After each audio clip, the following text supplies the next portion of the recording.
Happy, beautiful day. It is the Pete Cohen Podcast. Yes, it is. It's episode 4 of a series of 4 podcasts on positive achievement. Today's podcast is called The Ultimate Choice. What?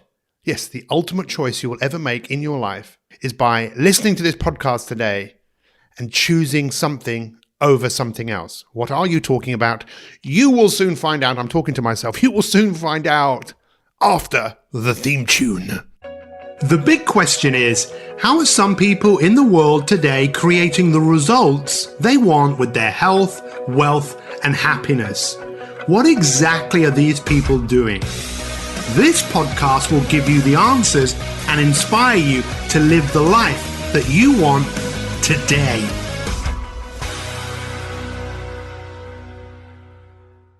Good day to you, one and all. Happy, beautiful day. It is Pete Cohen here. It is the Pete Cohen Podcast. It is episode 4 of a series of 4 podcasts on positive achievement. Thank you so much to all of you that have listened to the podcasts in this series. If you're listening to this one first, that's okay. You can always go back and listen to the other 3.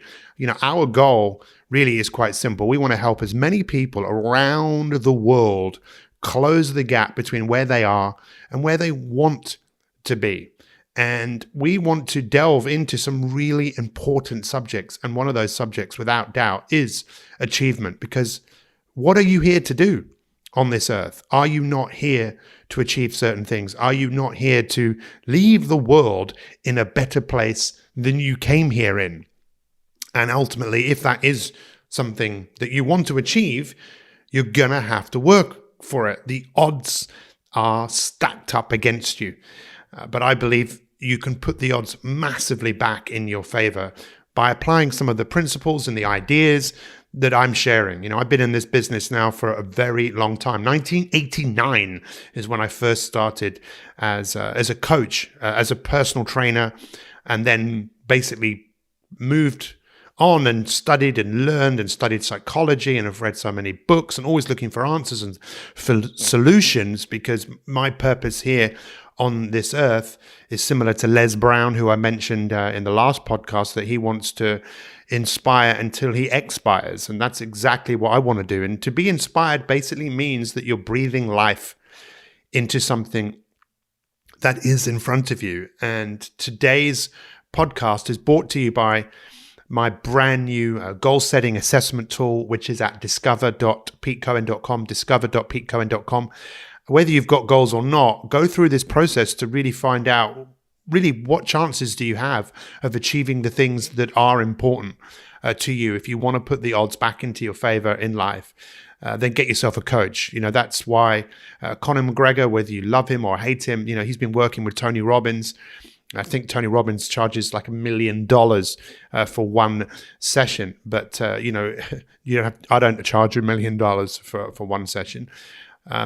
But it's not about the price. It is about the price if you want to work with Tony Robbins, but you don't have to work with him by seeing him one-to-one. You could pick up one of his books. You could learn from him. Success always leaves clues. And when it comes to achievement, I think there are clues that have been left on this earth for thousands of years, all the way back to the ancient Greeks. They knew all about this, all of the ancient civilizations. They knew what human beings could do and what human beings can be, they must be. Who said that? Abraham Maslow, which is what we spoke about in the first podcast. So let's just do a quick recap of what we spoke about over the last 3, and then let's get stuck in today about the ultimate choice. And for me, the ultimate choice is you choosing love over fear. I think ultimately, if you think about the biggest achievements that you'll ever make in your life, well, there could be a number of them. But I think perhaps one of them could be that you don't live a life where you're riddled with fear. And rather than riddled with fear, you're riddled with love. Now, what does that mean? Well, that's what we're going to delve into today. In fact, one of my coaches said to me last year, when I had a session with her, Patty Dolbovolsky, she said, look, Pete, you can only choose one or the other. You can choose love or fear. If you choose fear first, then it's very hard to let love come through.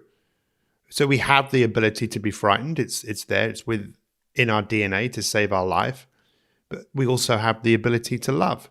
But there's not just one type of love. And I think that's where a lot of people fall short, because they think, well, love is just about being intimate with someone and loving your friends and loving your family. But I think it goes a lot deeper than that. And in fact, I know it does. I posted something on LinkedIn and yesterday, and it was amazing. I was talking about a book written by Barbara Fredrickson called Love 2.0. And it got lots of people commenting and lots of views, this review, because she talks about something called positivity resonance, which is where you can give love to someone just by smiling at them. You can give love to someone by just listening to them. And a guy called Celsa Etienne, I think I might have pronounced his name correctly, he commented on the post and he said, go and have a look at this article. And this article is absolutely fascinating, and it talks about the 6 different types of love. And that's what I want to talk to you about today, because I think this will absolutely blow your mind, as in there's loads of different types of fear. If you're stressed or worried or anxious or angry, I personally think from my experience, they are all fear. They're all different types of fear. And this is a subject I'm so passionate about. I wrote an international best-selling book in the early 2000s called Fear Busting, and but we'll come to that in a moment. So if we look back over these 3 podcasts, what did we look at in the first one? We were really looking at what achievement is, what it means. It means the habit of completion. It means finishing something, and human beings are designed, that's how we are made. We are designed to work towards something. We are goal orientated people. The only reason you're here today is other people set goals. Your forefathers that have allowed you to be here today. We are what they call teleological. If we don't have goals, we just wander around aimlessly. And if our goals are just to get through every single day, again, we never really get to see the best in people. We see the great sides of people when people are driven to move away from things, difficulties, like a burning building. We see people respond in a way that we don't normally see them respond. But I believe we really do see the best in people, where there's something in front of them that they want to achieve. And if you look around the world and you look at all of the things that man has created, which is amazing, all of these ideas came to man through his mind. Everything that you see was invented twice. First in the mind of a person and then in reality. And the reality of making something wasn't always easy. It was often fraught with difficulties and challenges and failure. But because the person could see it so clearly what he wanted to achieve, he dared to dream. And I dare you to dream about the person that you want to become with your health, your energy. You don't have to settle for what you have. And then we looked in the second podcast around the habit of having a growth mindset. Carol Dweck, who's probably one of the most well-known people in this field around the world, about you want to choose a mindset. If you want to have a fixed mindset, that you think that everything about you is fixed and there's nothing you can do about it, then you will be fixed in what you achieve. You'll never transcend your past. And most of us are a little bit messed up. I used to get up in front of, literally hundreds of people, which I still do, as a speaker, speaking all over the world on behavior and performance and being a motivational speaker. And I've done this with dollar bills. I've done this with Australian dollars. I've done this with most types of currencies. And I've taken like a £20 note and I've said in front of everyone, said, hey, who wants this? And some people put their hands up, but in some people's head, they hear this skeptical voice going, I'm not putting my hand up. I don't want to stand out.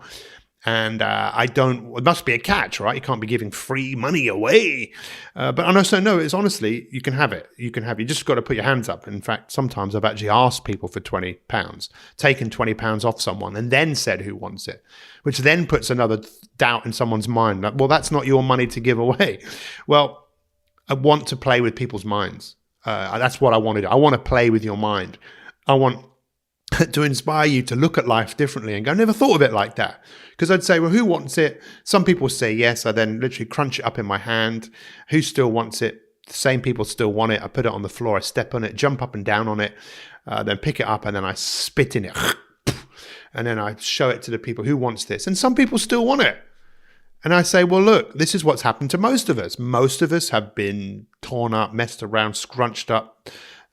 Maybe even we've been spat at. But our self-worth is still there. It's still £20. And that's what's happened to most of us. We grew up in a world, like I explained, that, you couldn't decide when you were very young about what was right and wrong. You just took all this information in and you became a product of your environment. You then became a product of your thoughts. You then became a product of your internal world.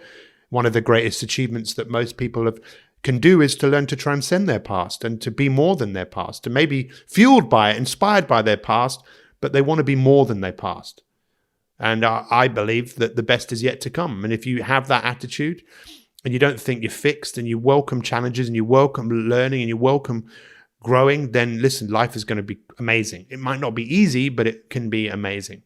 And then the last podcast I talked about, the greatest achievement, just going inwards inside yourself and realizing that you can change the way that you think about yourself. You can change your relationship with yourself, because most of us, it's no measure of health, mental and physical health, to being well adjusted to a sick society. And we are in a sick society, whether you like it or not. It's like everyone is moving in a particular direction. Why?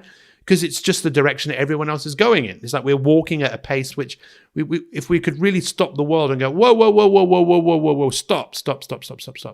What are we doing? Why are we going that way? 50% of us are going to have a chronic disease. 97.3% of us are well adjusted to a sick society.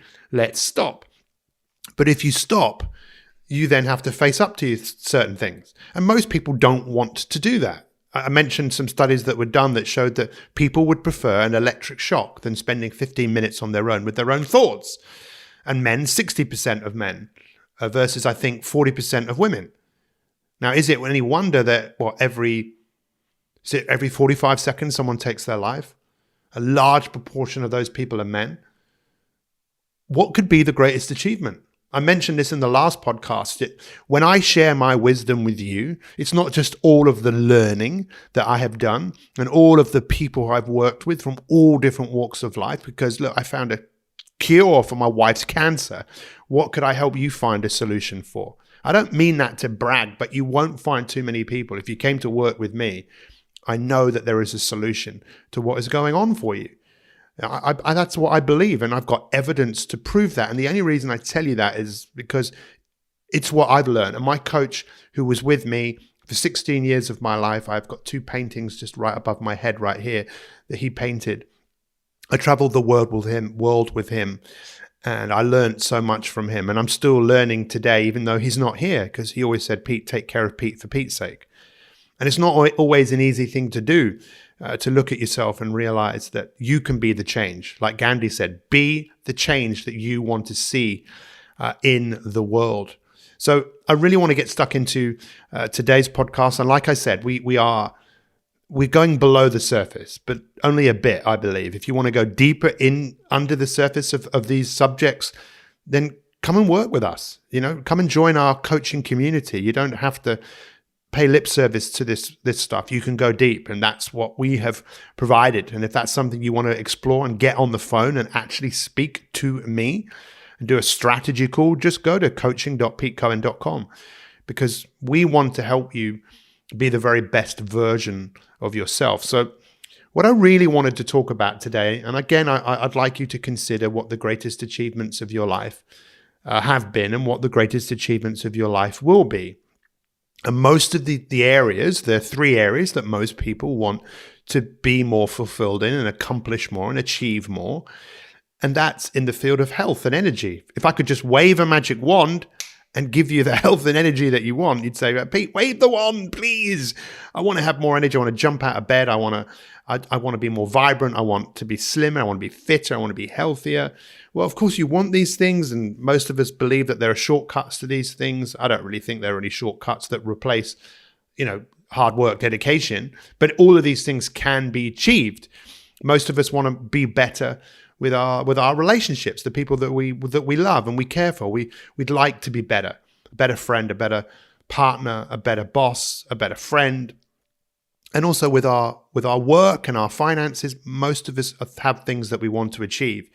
But we do live in a world, and I have to point this out here, when I'm talking about achievement, I'm talking about the sort of achievement where through you achieving something, other people benefit from it, as opposed to the fame and the fortune and the the inflated sense of self, which many people are looking for. Look at me, look what I've achieved. I've got 2 million followers on Instagram, or that, look at my hot body. And I'm not saying there's anything wrong with that, but studies have shown that that doesn't really lead to the type of happiness that allows people to really sleep well at night. So when we look at your greatest achievement, life is not about the absence of fear. You live in a world where there's a lot of things to be frightened about. If you were to write a list right now of all the things that you're frightened of, from death to losing your job, to things happening to other people, to not being good enough, you could write a really long list. In fact, why don't you write the list? And then you could write a list about all the things that you have love for. See, I didn't know this until yesterday, that there are 6 different types of loves, and we have to thank the Greeks once again for this, because the Greeks wanted to figure things out for themselves. Once, I think, humanity realized that they weren't being chased all the time and they could actually, put their feet up and enjoy life, I think they realized that there were many treasures to be enjoyed, but they realized that one of the greatest things to enjoy was learning and the practicing of wisdom. I mentioned this in the previous podcast, that when you look at ancient cultures and religions, and one real positive thing that seems to exist in all of them is the practice of philosophy. And philosophy is the lover of wisdom, that if we can practice wisdom, and we can practice willpower and justice, and we can practice courage, so interesting that, 2,500 years ago, they were talking about this, and Martin Seligman, who's one of the forefathers of positive psychology, he did a whole load of stuff about happiness, that, life is about being happy and about being satisfied. And then when he looked back over his work, and then he looked back over studies which showed that actually people are less happy than they were 10, 15, 20 years ago, he then looked at and thought, whoa, maybe we're measuring the wrong thing here. It's not about being happy. He thought then from his work that it was actually about flourishing. And flourishing isn't just about being happy. He developed this acronym called PERMA, which is flourishing is PERMA, P-E-R-M-A. Sounds like PMA, positive mental attitude. P is for positivity. It is important to be positive, but it's not the most important thing necessarily. You don't have to be positive to flourish, to be happy. Engagement, E, engaging in activity, that you can get lost in the activity. Having relationships with people where that are meaningful, and you feel that there is that person cares for you, you care for them. There is meaning in your life, M, that there is a bigger meaning to what you're doing. And what does the A stand for? This has just hit me actually, believe it or not. The A in PERMA is achievement. Human beings need to achieve. And what's the biggest achievement? Could it not be love? See, when it comes to fear, how many of us have ever felt stress? Most of us are in a perpetual state of stress because we're living in a world that basically says you always have to be on. I was looking at the news, the BBC News app, and it was fascinating to me because it basically says news if you're in a hurry. Well, I don't know. Am I in a hurry? Most of us believe that we're in a hurry. Now we've only got 3 seconds, apparently. We can only hold our attention for 3 seconds. Can you believe that before? And if something doesn't grab your attention with 3 second society, I don't want to be in the 3 second society. Something, I listened to a podcast yesterday, it was 2 hours and 45 minutes. It was unbelievable. As it was a story of someone telling about how he overcame being in prison and getting 2 life sentences. Fascinating. Your life is a story, my life is a story, and we could learn from this and really move ourselves forward. So when you think of things like stress, worry, anxiety, doubt, depression, from my research and from my work, they're all basically coming from fear. And most of us in some way feel that there's something not quite right with us, feel that we're not. And that's what society wants you to feel on edge, so that you then become dependent on things, whether it's sugar, alcohol, whatever it is, that you form dependencies. When you love what you do and there's something you're working on, most of us don't have time for addiction because we're addicted to something that gives us a massive sense of fulfillment that most things can't actually give you. And it's not about living life in an absence of fear. look, I've mentioned this before, but if a zebra is being chased by an animal, a lion, once it knows that it's safe, it will stop being frightened. I'm not saying it then chooses love. It just goes back to grazing. Do animals have the capacity for love? I don't really know. I'd like to think so. Do we have the capacity for love? Yes, we do. And the Greeks had 6 words for love. The first one is eros, which is sexual pleasure. And they were big fans of this, but they realized it was actually quite dangerous because people would often lose control. It was a hard type of love to control. So they knew it was important, but they knew they had to be careful of it. Then there was a different type of love called philia, Philia, which is the love, a deep connection, the brothers in arms, the showing of loyalty, sacrifices when you sacrifice for others, you share emotions with others. It's the type of thing you would tell your friends, and I would often tell my friends this, and I could often see them feeling uncomfortable with these types of conversations, And what's that all about? Well, that's about the insecurity of man. I'm not good enough. I'm frightened. We have to work through that. It's like my dad. He never got hugs from his dad. His dad never told him that he loved him, but my dad thought that wasn't what he wanted to carry forwards to me. So my dad hugged me. He kissed me. He told me that he loved me. We can do the same thing. We need to practice these types of loves. And that, to me, is probably one of the biggest messages I'm going to give you ever, is we need to practice. We need to practice certain things that allow us to generate a better person. It's just about practicing. Then another type of love is called ludus, Ludus, and it's a playful love, and that's kind of when you're banter. We have to be careful with this these days. But we used to make fun of the people that we all lived with in the same house. We make fun of one person all day, but it was a way we showed we actually loved them, and with practicing the other type of love, perhaps if they didn't like it, they would tell us. But I think we did it always in a playful way, having fun, laughing, to love life, to love play. Then there's another type of love called agape, Agape, which is a selfless love, which is love for all things, universal love. I mean, when I think of this, I think of hippies, just peace and love, man. But you don't have to be a hippie and to take drugs to feel love, to the connection to the universe, to everything, to love the life that you have been given. Again, that is a choice. Is the cup half full? Is it half empty? Another type of love, pragma, which is long established love, which is where you make compromises. You tolerate people. It's very easy to fall in love, but staying in love or standing in love is why people just get divorced, because they don't develop this type of love. Often when you get together with someone, you don't notice that they chew their food very loudly because you just don't see that. You see everything that's great. There are pheromones that are being this emotion in your body that stops you from really realizing what someone's really like. And then after a few weeks, you marry them and you realize, oh my God, they snore. But when you really love someone, this is called pragma. This is a long established love. Again, it's something that needs to be practiced. And then the last type of love, which is, I can't even pronounce this, philatlia, Philautia, which is love of self. Not an unhealthy love, which is all about me, self-obsessed, fame and fortune.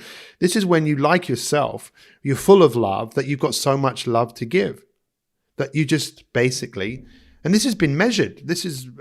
I've been involved with some studies around heart rate variability, which is about what your heart gives off. And that when someone is full of love, that someone could be standing next to them and they can feel it. It's an energy. And I really encourage you to think about what your greatest takeaway is from all of these 4 podcasts on positive achievement. And as we start to wrap this up, I want you to understand, I've mentioned this before, that we have some brain cells called the reticular activating system. They sit around where the brain stem is. And basically what that is, it's looking out. There's too much information for all of us to deal with. And it's basically looking out for, what are you looking out for? So what are you looking out for? If you're looking out for opportunities to be frightened, well, good luck. You're going to be frightened a lot. If you're looking out for opportunities to love, think of Fleetwood Mac's song, Looking Out for Love. That's actually a very depressing song, but it's a beautiful song. I watched a documentary about Fleetwood Mac. Oh my God, unreal. But they're all friends now, apparently. And we need to become friends with ourselves. We need to stand up in our light and realize that we've got this wonderful life to live. So Viktor Frankl, who wrote the book Man's Search for Meaning, Viktor Frankl was a psychiatrist. He survived World War II. His family died in concentration camps. And he had developed a theory called logotherapy, which was basically about man's ability to choose how he felt. And that he knew he was being massively tested. And I believe in life, life is going to test us. And it's our ability to rise up to the test, get some help, or find a way to move through it. And what a great achievement to move through difficult things. And most of us have done that. We've all done that. All of us have gone through difficult things, and we're still here to tell the tale. But where is the tale going, my friends?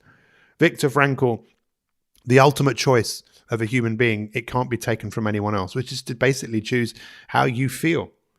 How you feel is a choice. What's the greatest achievement? Maybe it's, rather than being consumed by fear and stress and worry, you use it as a stimulus to move into a different frame of mind. Life is not the absence of fear. Life is not the absence of stress. It's about using it to move through something that is difficult so you can have that incredible sense of achievement. I want to thank you for letting me explore this such an important area of our life around achievement. And if this has been useful to you, get in contact with us. We have a Facebook page, the Pete Cohen Podcast. Contact us. Let us know what is your biggest takeaway. Let us know how we can help you. Go and watch my free case study training, 3 steps to closing the gap between where you are and where you want to be. And you can actually book a call on the back of it. You can speak to me. We can talk about you and where you want to go and how you can best go about getting there. And of course, go and check out our free new discovery tool. Discover how likely you are to achieve your goals. And then we'll give you some practical solutions and tips and strategies about how you can actually go from where you are to where you want to be. We know a great life, it doesn't happen by chance. It happens by design. What has been your biggest takeaway? I dare you to go and tell someone. Maybe it's because now you know there are 6 words for love and you can love like never before. Perhaps that is the greatest achievement, to choose love rather than fear. Ultimately, it's your choice. It's your life. Thank you for listening. We'll see you next time. Much love.